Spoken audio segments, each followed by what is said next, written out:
أعوذ بالله من الشيطان الرجيم.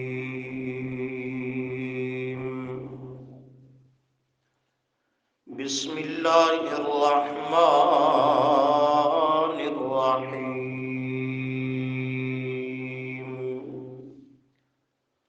المال والبنون زينة الحياة الدنيا والباقيات الصالحات خير عند ربك ثوابا وخير املا. صدق الله العظيم. اللهم صل على محمد وعلى آل محمد كما صليت على إبراهيم وعلى آل إبراهيم إنك حميد مجيد. اللهم بارك على محمد وعلى آل محمد كما باركت على إبراهيم وعلى آل إبراهيم إنك حميد مجيد.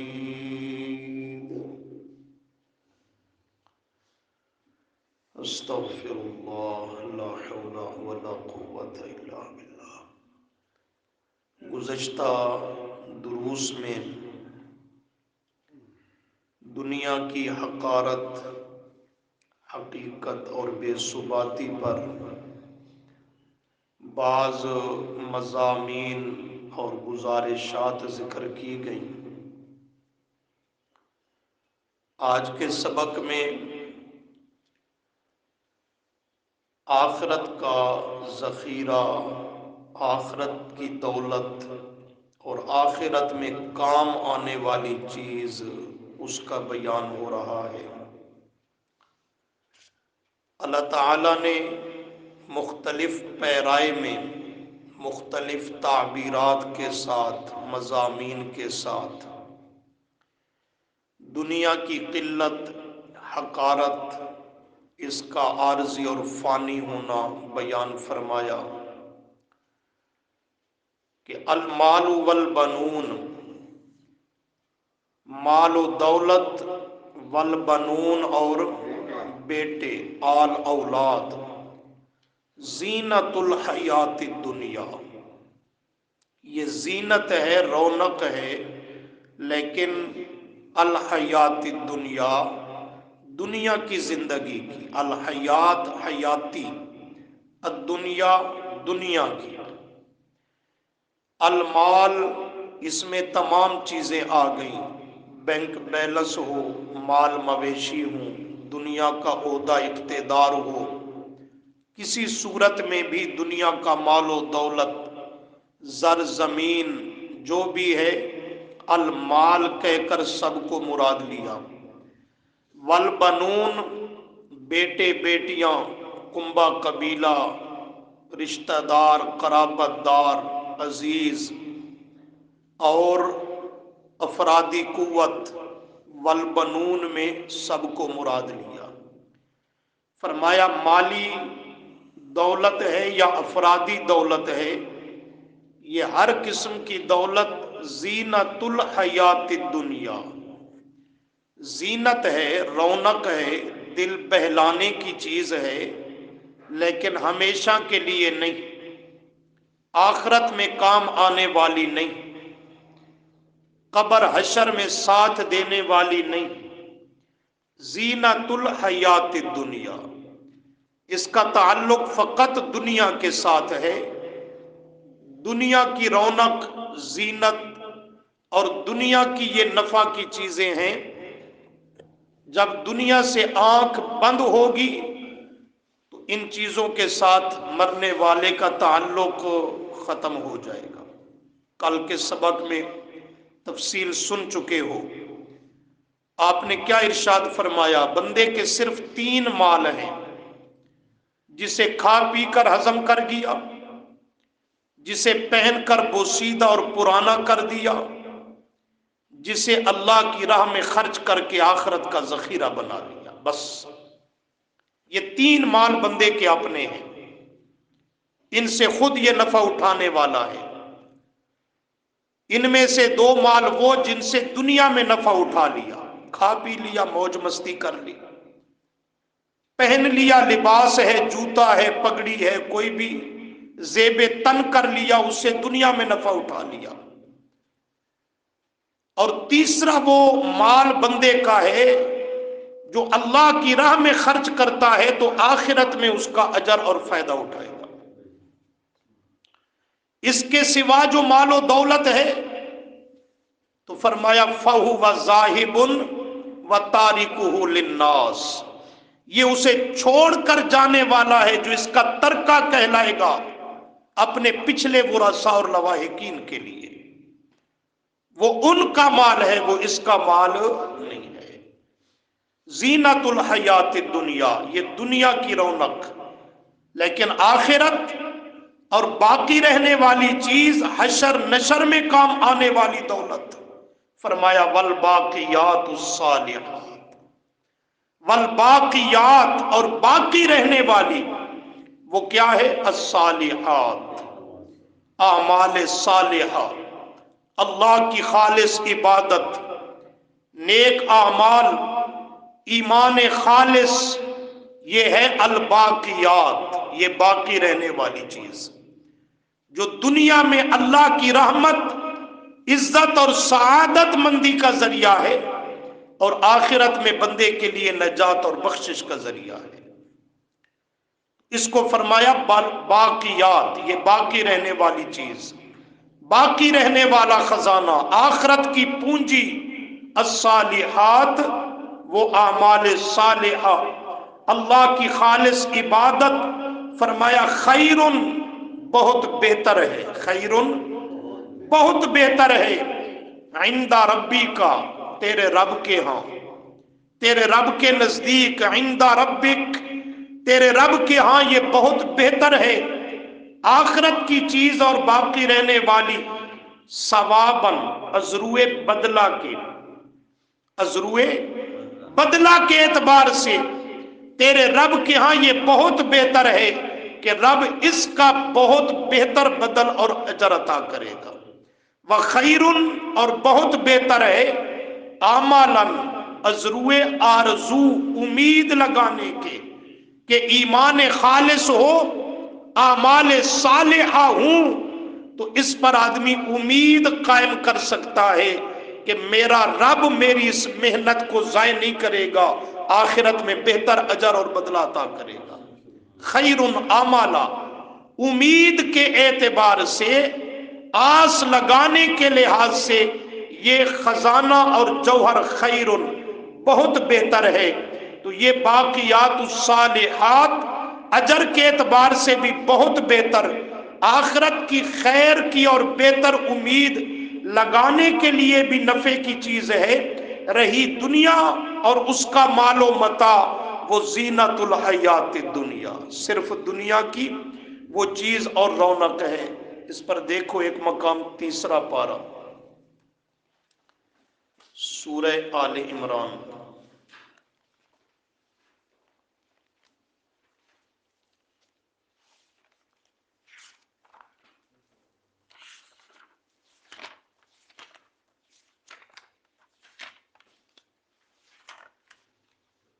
صفحہ نمبر 81.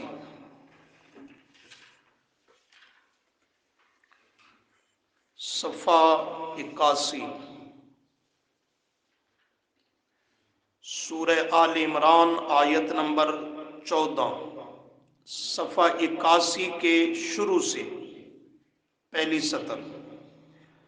زینا للناس، زینا مزین کیا گیا، خوبصورت بنایا گیا، پر رونق بنایا گیا، للناس واسطے لوگوں کے، کس چیز کو؟ حب الشہوات، خواہشات کی محبت، حب محبت، الشہوات خواہشات، خواہشات کی محبت اور اس کو پورا کرنے کا ذوق، یہ لوگوں کے لیے زینا، بڑی پر رونق اور بڑی خوبصورت شے بنائی گئی کہ لوگ شہوات خواہشات کی محبت میں ان کو پورا کرنے کی خاطر سب کچھ اس پہ خرچ کر دیتے ہیں۔ وہ خواہشات کیا ہے؟ من النساء، کرو مانا، عورتیں، لوگوں کے لیے خوبصورت خواہشات، عورتیں، بیویاں، اور ان کی پھر فرمائشیں، والبنین، اور اولاد، بیٹے بیٹیاں، بنین لفظی معنی بیٹے، والقناطیر المقنطرۃ، اور وہ خزانے جنہیں جمع کرتے ہیں، کس چیز کے خزانے؟ من الذہب، سونے کے، والفضۃ، اور چاندی کے، والخیل المسومۃ، والخیل، اور گھوڑے، المسومۃ، نشان لگے ہوئے۔ یہ اس دور کی اعلیٰ سواری تھی اہل عرب کے ہاں، اور آج کے اعتبار سے یہ دنیا کی گاڑیاں، یہ مہنگی اور قیمتی قسم کی سواریاں یہ مراد ہوں گی۔ والانعام، چوپائے، مال مویشی، والحرث، کھیتی، حرث کتنی چیزیں ہو گئی؟ من النساء ایک، والبنین دو، والقناطیر المقنطرۃ من الذہب تین، والفضہ چار، والخیل المسومہ پانچ، والانعام چھ، والحرث سات، ہفتے کے دن بھی سات۔ کیا سمجھے ہو؟ چیزیں کتنی؟ خواہشات کی سات، اور ہفتے کے دن بھی سات، اور 8واں دن بچ گیا جمعہ، تو وہ اللہ کے لیے۔ 7 دن انہی میں گزر جاتے ہیں، اور 8واں دن جمعہ وہ پھر اللہ کے لیے۔ یہی حال نہیں ہے ہمارا؟ تو فرمایا یہ دنیا کی خواہشات اور چیزیں، بیویاں، اولاد، سونا چاندی، یعنی مال و متاع کے خزانے، ان کو کمانا، جمع کرنا، ان کی حفاظت، سواریاں، مال مویشی، چوپائے، والحرث، اور زراعت کا پیشہ، باغات، فصلیں، کھیتیاں۔ اللہ فرماتے ہیں یہ سب چیزیں جن میں مصروف ہو کر اللہ اور اس کی عبادت سے انسان غافل ہے، فرمایا ذالک متاع الحیات الدنیا۔ دیکھ رہے ہیں؟ ذالک، یہ سب چیزیں کیا ہیں؟ متاع الحیات الدنیا، متاع نفع کی ہے، رونق کی ہیں، خوبصورت چیزیں ہیں، لیکن آخرت میں کام آنے والی نہیں۔ الحیات الدنیا، دنیا کی زندگی کے لیے یہ نفع اور فائدہ کی چیزیں ہیں، جب تک زندہ ہے ان سے نفع اور فائدہ اٹھاتا رہے گا۔ زندگی کی یہ رونق ہے، دل بہلانے کی چیزیں ہیں، لیکن آخرت میں کام آنے والی، آخرت میں ساتھ نبھانے والی یہ چیزیں نہیں۔ یہ ہے ذالک متاع الحیات الدنیا، یہ دنیا کا مال و متاع اور نفع کی چیزیں ہیں۔ واللہ عندہ، اور جو کچھ اللہ کے پاس ہے، آخرت، جنت، اس کی نعمتیں، فرمایا حسن المآب، وہ بہت بہتر ہیں، اور وہاں کا ٹھکانہ وہ بھی بہت بہتر ہے۔ یہ دنیا کی چیزیں جنہیں سب کچھ انسان سمجھ بیٹھا ہے، فرمایا یہ کچھ بھی نہیں، یہ دنیا کے نفع کی چیزیں ہیں۔ جیسے دنیا عارضی ہے، یہ نعمتیں بھی دنیا کی عارضی ہیں۔ دنیا میں انسان کی زندگی عارضی ہے، یہ بھی بے وفا ہے، وقتی نفع کی چیزیں ہیں، کبھی کسی کے ہاتھ میں تو کبھی کسی کے ہاتھ میں، یہ ایک ہاتھ میں رہنے والی چیزیں نہیں ہیں۔ لیکن فرمایا انہی کو سب کچھ نہ سمجھ، اصل نعمتوں کا گھر وہ تو جنت کی نعمتیں ہیں، وہ نعمتوں بھرا گھر وہ جنت کا گھر ہے۔ واللہ عندہ حسن المآب، قل، فرما دیجئے، اُنبئکم، کیا میں تمہیں باخبر نہ کر دوں، بخیر من ذالکم، یہ جملہ سمجھو، فرمایا قل میرے محبوب صلی اللہ علیہ وسلم فرما دیجئے، اے کائنات کے لوگوں اور دنیا کو سب کچھ سمجھنے والوں، اُنبئکم، کیا میں تمہیں باخبر نہ کر دوں، آگاہ نہ کر دوں، بخیر من ذالکم، ان نعمتوں سے جو بہت بہتر نعمت ہے اس چیز کے بارے میں تمہیں آگاہ نہ کر دوں، باخبر نہ کر دوں، بخیر، ساتھ اس کے جو بہت بہتر ہے، من ذالکم، ان نعمتوں سے وہ بہت بہتر ہے۔ وہ کون سی چیز ہے اور کس کے لیے ہے؟ فرمایا للذین اتقوا، واسطے ان لوگوں کے جنہوں نے دنیا میں اتقوا، تقوی اختیار کیا، اللہ کی نافرمانی سے بچ بچ کر زندگی بسر کی، گناہوں سے بچ بچ کر زندگی بسر کی، کفر شرک بدعات سے بچ بچ کر زندگی بسر کی، تقوی اور پرہیزگاری کو اختیار کیا۔ فرمایا ان کے لیے بہت بہتر ہے، یہ دنیا کی نعمتوں سے بھی وہ کیا چیز بہتر ہے؟